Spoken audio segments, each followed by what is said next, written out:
Hello there, it's Gloria again. This time I'm going to show you how to develop from the simple applique patterns that were used in the last video into more complex patterns and how I construct my ideas. So I've got 3 individual patterns of flowers on the desk at the moment. We'll just move a couple out of the way and then we can focus on one, and then I'll bring the others back in. So for this one, this is the postcard that I did already, and it has 3 distinct pieces. It could have 4. This could be fabric down here, but I decided to do stitching for the stem. So with 3 pieces, and I've kept it a single piece in the background for the moment. In the next video we'll go through how to do a patchwork type background, as well as building on the number of pieces on the top. So drawing this pattern, looking at this pattern, deciding how to draw the pieces is the basic issue. So for example, I have these that I've drawn. You can see that the pattern underneath is the fabric underneath is bigger. That's because when you draw around something you always put extra on, so it ends up a lot bigger, but that didn't matter, it still fitted onto the postcard. So 3 pieces like that. This one's okay because it doesn't need to go over or under anything, it can just go alongside the stem. But for the top section, in order to get a nice finish in here, you need to explode the pattern. So you cut it out, put the pieces on another piece of paper. So there's the 3 original pieces, and then for here just extend the pattern out a little bit so that you've got an extra allowance of fabric to go under the centerpiece, and that just tidies that little piece up. All of the fabrics I have had Bondaweb on, and I talked about Bondaweb in the last video, and basically it's a glue that's been sprayed onto a piece of paper that you use heat from an iron to transfer onto fabric. The fabric then can be cut out into any shape. You take the backing off and apply it where you want the piece to go. So all of these pieces will have had Bondaweb on the back. This one I finished off using hand stitch. There's buttonhole stitch round part of the centre, and then running stitch here, running stitch round there, coral stitch for the stem, and then I just ran some stitches up the leaf to give a bit of a texture to it. I don't know if you can see, but it's got some glitter glue on as well, just to lift it a little bit. So it's still simple, but I think when you're a beginner you've got to have simple things to start you off, and then it develops into something more dramatic, more complex. So here are my pieces for the example that I'm going to complete during the course of the video. I shall do most of it off screen. You don't need to sit and watch me sew anything, but all the bits have got Bondaweb on the back. This has got the extra piece on here for that little overlap to keep it tidy there. Got my leaf, and as I did in this one, I'll do a thread down it'll probably be white, so that I've got this clear black and white finish. So that's the first one. This one here, a tulip, that was the one I made initially, and again it's got hand stitch on it.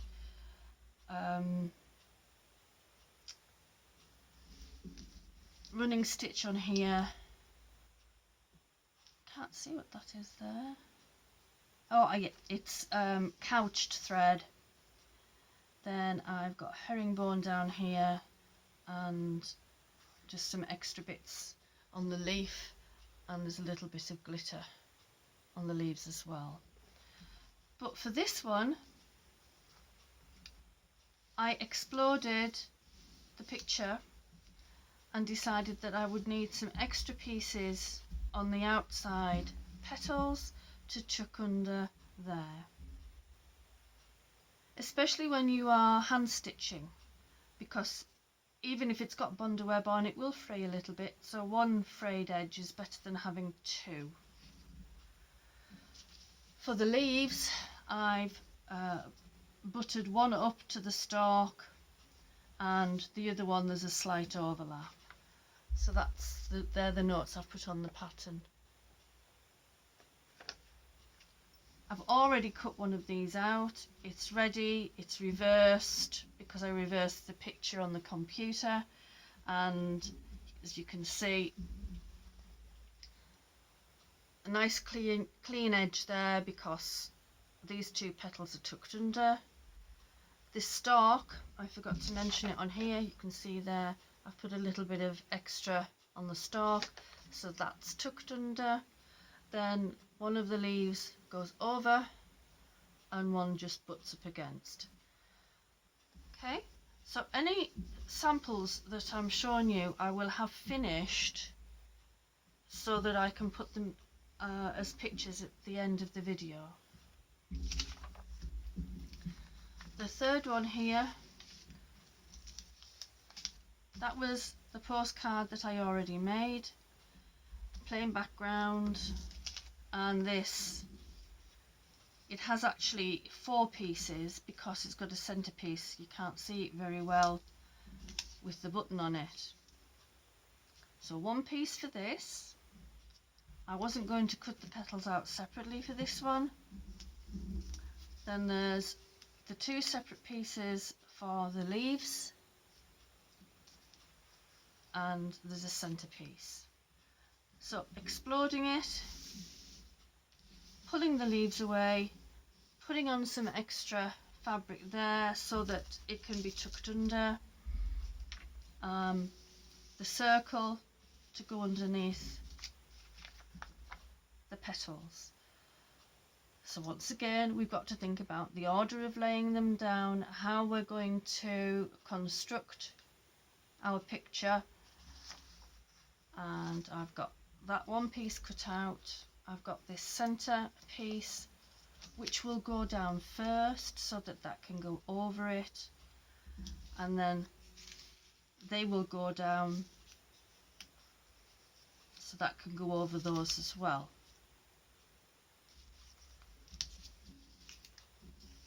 I'll trim this round into a circle so that it doesn't cause any points underneath the other fabric there, and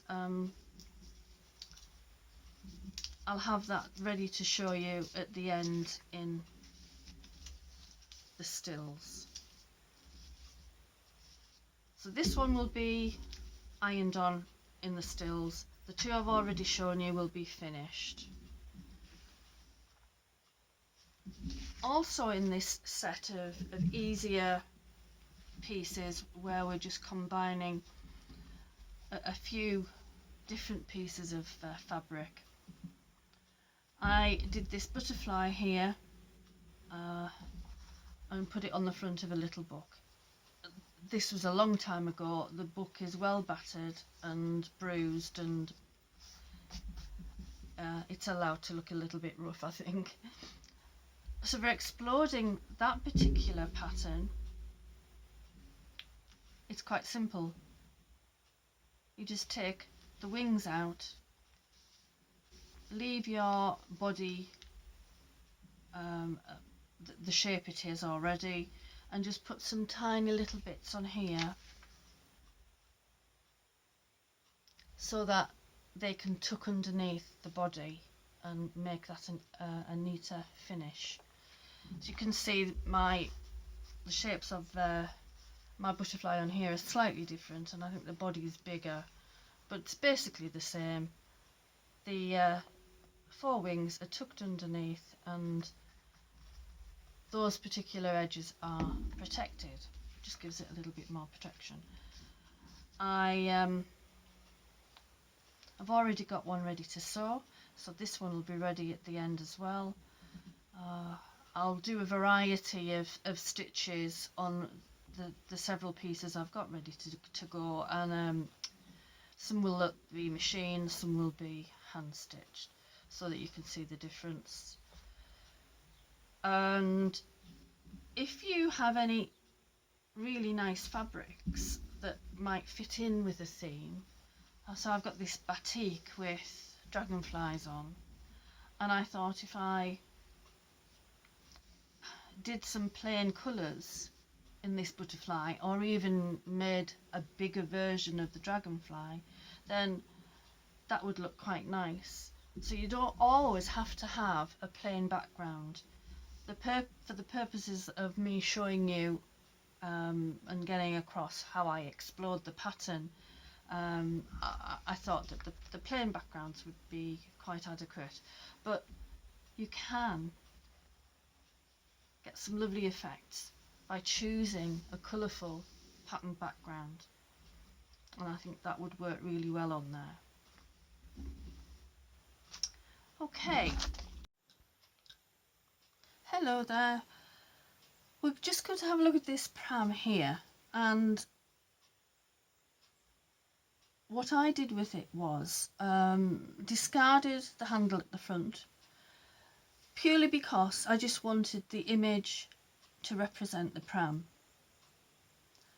It has 1, 2, 3, 4 pieces. These two obviously should be the same.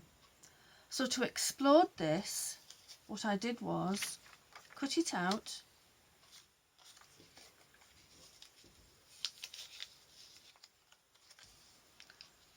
so that the sections were apart, and looked carefully at them so that this section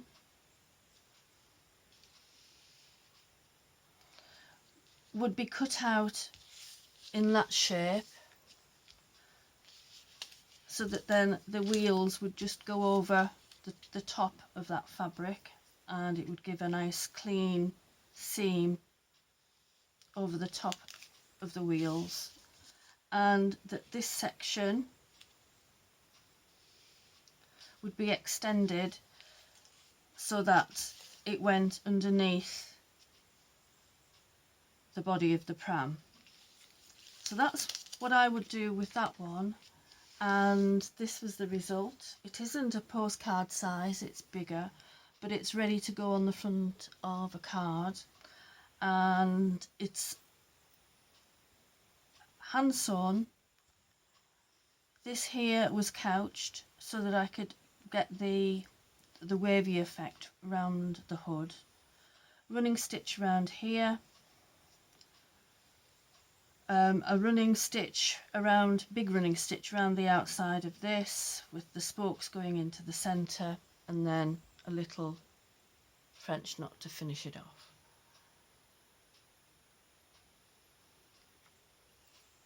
Extending the number of pieces that you use. So we have the backing fabric, which is plain, one piece of fabric, and then I added this branch or board right the way across. It would have been silly to have taken it to here and then start again here to fit the piece over it. Now you can feel that that is underneath there, but it doesn't matter. So for this we have 1, 2, 3, 4, 5, 6, 7 pieces of fabric. And the only thing you have to remember is that goes on first. The cats fit over the top. He's got a neckerchief which was sewn on afterwards, and then the 3 little bows were added as a finishing touch. This one I played around with mixed media again. It's got some Hessian fabric in the background for the texture and a close colour to damp sand. Here I've added a beach hut. I left a white border around the edge so that I could stitch it onto the card. Don't know if you can see the really fine stitches there. It will still have had Bondaweb on it. Then it was stitched around the curtains and the window and secured in place. I chose the ribbon that goes down the side to coordinate with everything else, brings out the red of the stripe in the beach hut. We've got the pale blue here, and then I used my sewing machine to put Fun in the Sun on the side. These 3 bits of card, I couldn't tell you where they were from. I've had them a long time. They weren't even in the original box, so this is never to be repeated. I chose a large shell, and to make that go into the background I applied the girl over the top so it's tucked in behind her knee, and then she has these 3 little pearls here. Quite pretty. Use of machine stitch, permanent glue for the pieces of card, and then I chose a variegated thread to go around the outside, which picked up some of the colours as well. Here's a cheeky Chappie. This one was relatively easy to work out, but I had a little bit of trouble with the padding. I wanted it to be raised from the surface, so it's got some wadding behind the cup. However, the cup is stitched down here, so I had to take out the wadding in that section there so that it didn't push it out even more, because it would have had wadding from this and wadding from the teacup. So that was a little bit fiddly to do. This was quite difficult, but it worked out in the end. Stitched first, then cut out. The back of the teacup here, and Mr. Mouse is situated on the back of the teacup. He's got his own padding as well, which is a little bit higher so that he stands proud of the teacup. His paws overhang the front of the teacup. The only thing I wasn't really satisfied with was the tail, because it should look as though it's tucked in there a little bit more than it is. But it's still a prototype, it's still work in progress on a piece of card, so I should probably keep it like this as an example. The last thing to be done was the whiskers over the top, and of course there's a little sentiment there. I haven't done this one. This is purely a photograph of one from the internet, and we've got 1, 2, 3, 4, 5, 6, 7, 8, 9, 10 pieces of fabric.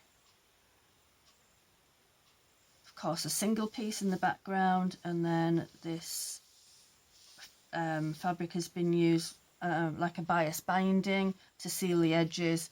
So rather than have a zigzag to hold the pieces together, it's got this turned over edging. For exploding this picture, obviously the beak is going to need a little bit extra to go underneath the body. The body fits over it, the wing fits over the body. This is just loose on its own. But the cotton reel. there are a couple of ways that you can do this. This could be a whole piece, so those two pieces could be joined behind the pattern piece. The way the picture looks, it looks like it's buttered up against the two bits, but I wouldn't do that. I'd have this top of the cotton reel come down underneath the pattern and this one up underneath the pattern, so that we've got a neater edge. And then of course the worm or caterpillar is on top of the cotton reel. So it's all down to looking carefully at the picture or drawing a picture which you then want to transform into a card, working out the layers, working out colours, line, composition, working out exactly what you want it to look like and the process that it needs for the construction.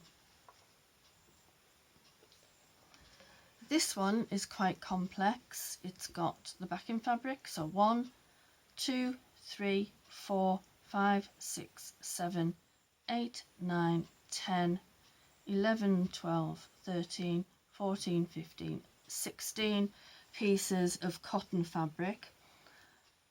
Not many differences in the choices of the cotton fabric because I Bondawebbed 3 or 4 different fabrics, maybe 5, so that I could cut the pieces out.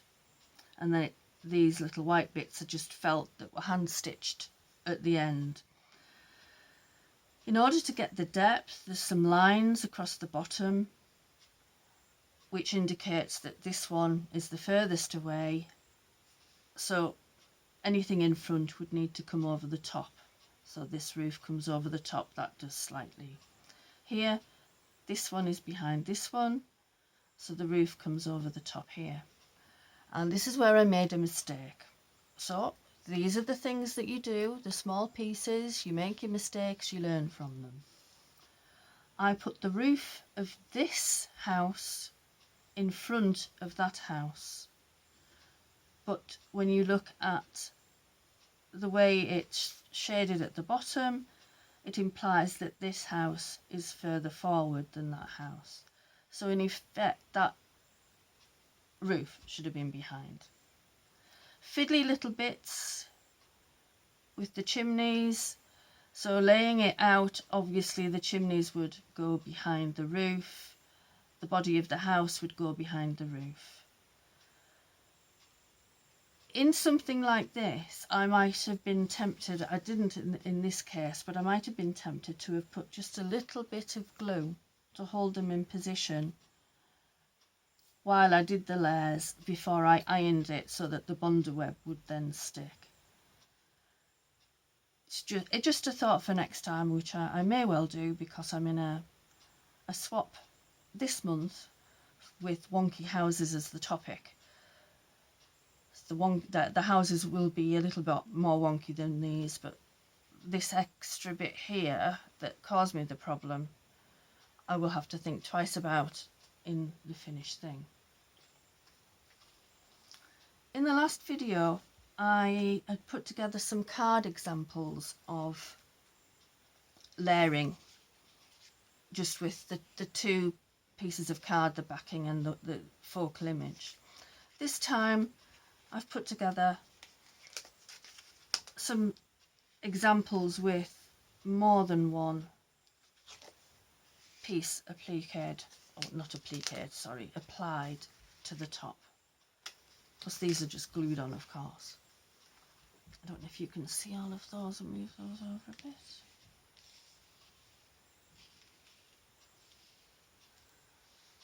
Okay, so we have a mixture of pattern with some subtle backgrounds and also some more complex backgrounds.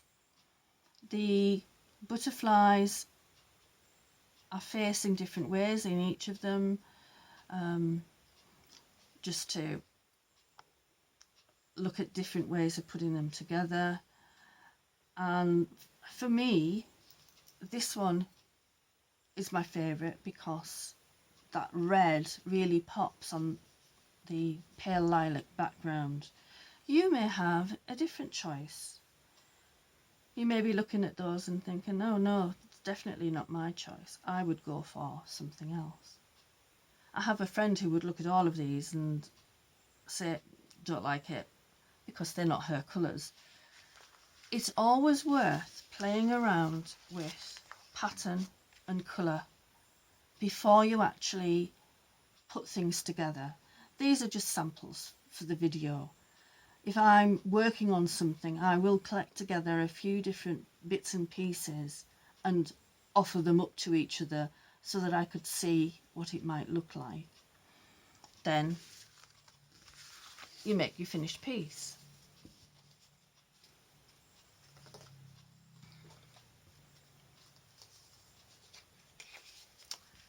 These are a little bit more complicated because they've got the big cutout of the robin and then the 3 little hearts that go with it. Same background, very different fabrics here. What fabric? Pieces of card here. Sorry, keep getting my fabric and card mixed up today. And I think when you look at this next one, it's got the same background. It's got this pale lilac-y card as the main piece. But just look at the difference a black line makes. Having that emphasis around the hearts and part of the robin make it stand out a lot more. So even if you didn't like these two, adding a black line would make a difference. Then of course you can put some glitter glue on, or a sentiment, or a couple of buttons, or even some gems, just to give it a little bit more interest. These two are just opposites. Looking at those, you may think, well, I don't like the choices. I don't like the fact that there are 2 lots of spots put together.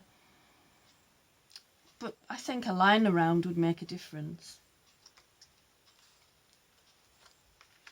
This one, you can see that it's got 1, 2, 3, and then the background. There's a little mark here for the mouth, which would need a bit of pen on so that you could see it, because it's very difficult. It's just an impression. On this one, I used some self-adhesive foil, and it's got its 3 pieces, and it's got the line. You can clearly see the mouth, and I think that it makes it stand out more, as it would with these others.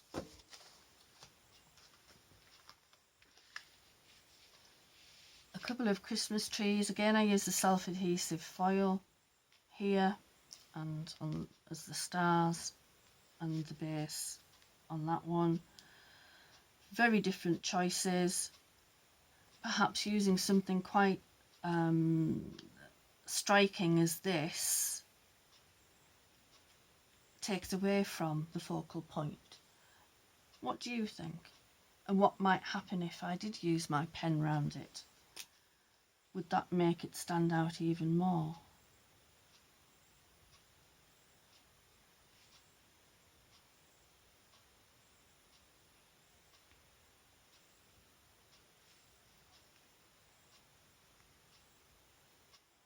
The pen I'm using is a Right for All permanent black from Stabilo. You can use whatever pen you may have, even a biro would work. These are very good because they've got a hard tip, so I can't damage it. I do tend to be a bit heavy-handed, and I have damaged pens in the past by pressing down too hard.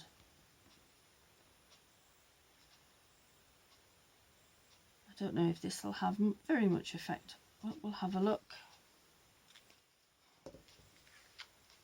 Does that make a difference? You can decide. it's something to think about anyway. I have my pieces ready here to show you. The ones that I said I was going to finish, they're not quite finished. I haven't made them into postcards, but the initial steps are.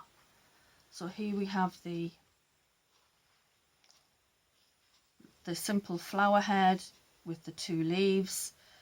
The middle section has got that white dotty fabric in there. I tried a couple of buttons on that and decided against it. I'd use a button on the original one. Added a couple of butterflies, and I've used a couple of different decorative stitches from my sewing machine to apply it. There's a very fine running stitch around here, and then there's the decorative stitches in a polyester fabric thread that has a lovely sheen to it, so that stands out quite nicely. If I sort of try and hold them up the same way, obviously I've got to do the edge. This one was all hand stitched, so I kept this all machine stitched so you could see the difference.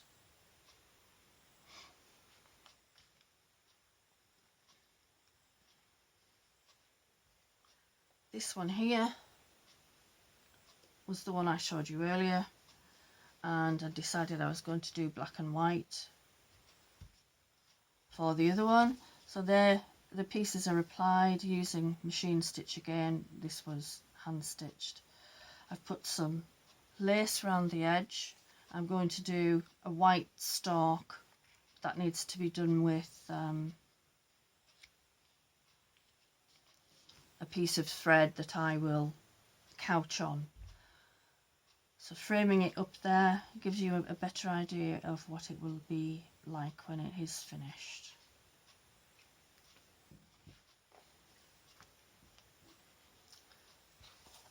The butterfly on the front of the book, and the new one, you saw that this was stuck down on here, so since then I've used some zigzag and some fancy stitches to apply the butterfly, put some lace at the bottom, and that gives you a better idea of what it's going to be like when it's completed. And the last one, that was the original, and this is the one that I've pulled together for the video.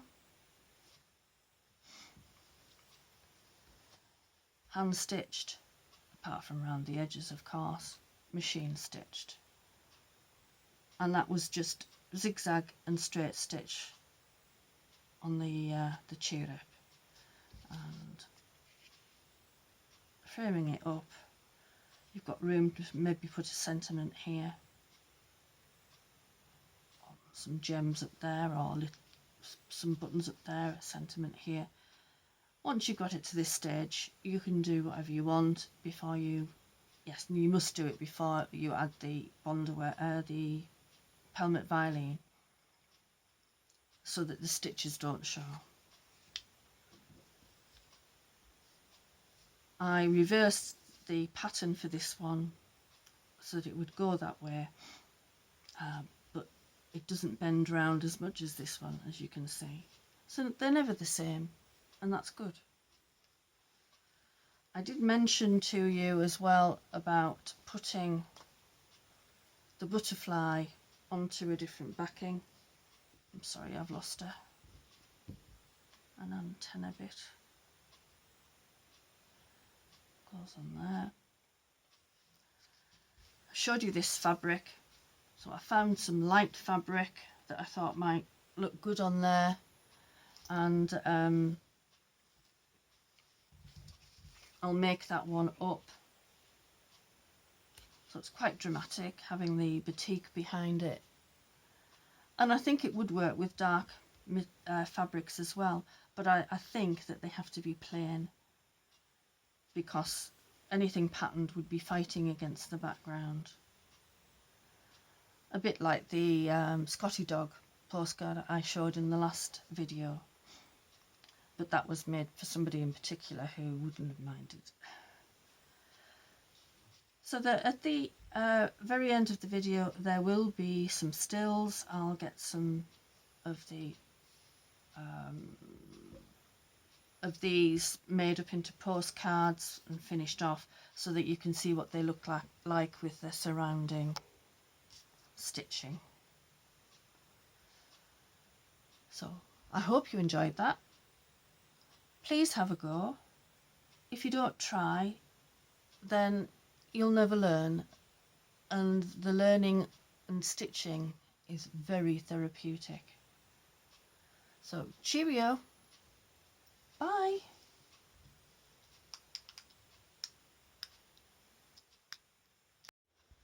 I thought I would just add a little bit of information about things that you could use to decorate your postcards with, or any other project that you might be working on that would take just a little bit of extra decoration.